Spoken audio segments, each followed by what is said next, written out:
Už ste niekedy premýšľali nad tým, čo všetko sa môže skrývať na doske na krájanie?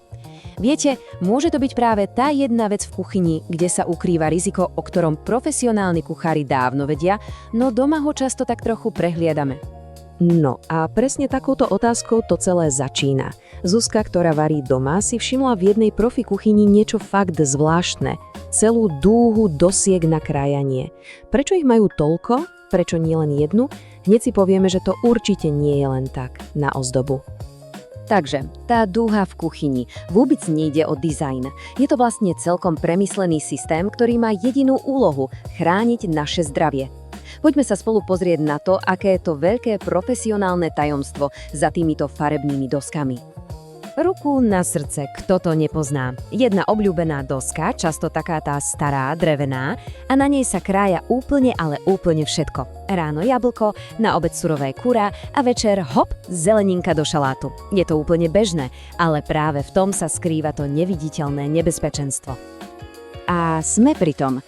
Dostávame sa k jadru celého problému. To skryté nebezpečenstvo sa odborne volá krížová kontaminácia. Znie to možno zložito, ale je to niečo, čo sa môže stať v akejkoľvek kuchyni. Naozaj každý jeden deň. Čo to teda je, tá krížová kontaminácia? Úplne jednoducho, je to nechcený prenos baktérií z jednej veci na druhú. A v kuchyni to znamená najmä prenos tých škodlivých mikróbov, povedzme zo surového mäsa, na jedlo, ktoré už potom nebudeme variť ani piecť. Dobre, tak si to predstavme úplne konkrétne.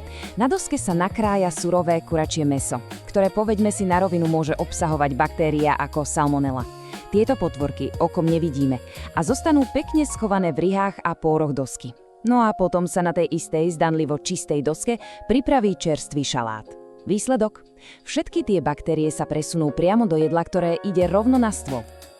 A toto nás privádza k ďalšej dôležitej veci, k materiálu. Večná debata však.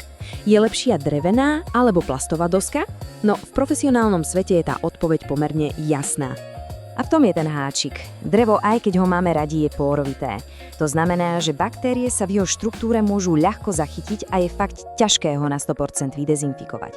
Na druhej strane, kvalitné plastové dosky, tie majú nepórezný hladký povrch, takže sa čistia oveľa ľahšie. A presne preto im profesionáli dávajú prednosť. A teraz prichádza to veľké odhalenie. Ako teda profíci bojujú proti tej krížovej kontaminácii? No predsa tým farebným kódom, ktorý si všimla aj Zuzka. V profesionálnych kuchyniach sa riadia systémom, ktorý sa volá HCP. Netreba sa toho názvu báť, jedna z jeho najviditeľnejších častí je práve používanie farieb, ktoré každej doske pridelia jeden špecifický účel. Je to vlastne geniálne jednoduché. Tak sa na to pozrime. Červená, tá je vyhradená pre surové červené mäso. Bodka. Žltá doska je určená na surovú hydinu, práve kvôli riziku salmonely. Modrá patrí rybám a morským plodom. Zelená, to je jasné, tá je pre všetku zeleninu a ovocie. Potom tu máme hnedú, tá sa používa na mäso, ktoré je už uvarené alebo upečené. A nakoniec biela, ktorá slúži pre mliečne výrobky a pečivo. Jednoduché, nie?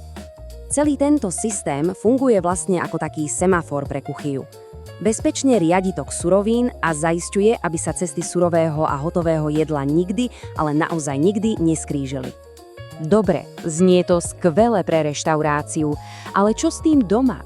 Predsa si nebudeme kupovať hneď 6 dosiek? Vôbec nie. Existuje naozaj jednoduchý prvý krok, ako si kúsok tejto profesionálnej hygieny priniesť aj do vlastnej kuchyne. A to kľúčové číslo je 2.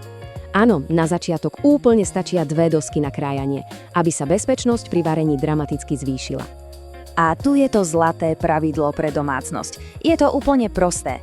Jedna doska by mala byť vyhradená len a len na surové mäso, hydinu a ryby. A tá druhá, tá je na všetko ostatné, čo sa už je priamo. Čiže zelenina, ovocie, chlieb, syry, skrátka čo ide rovno na tanier. Rozdelenie dosiek na krájanie to nie je len nejaké ďalšie pravidlo. V skutočnosti je to jedna z najjednoduchších a najlacnejších investícií do vlastného zdravia a zdravia celej rodiny.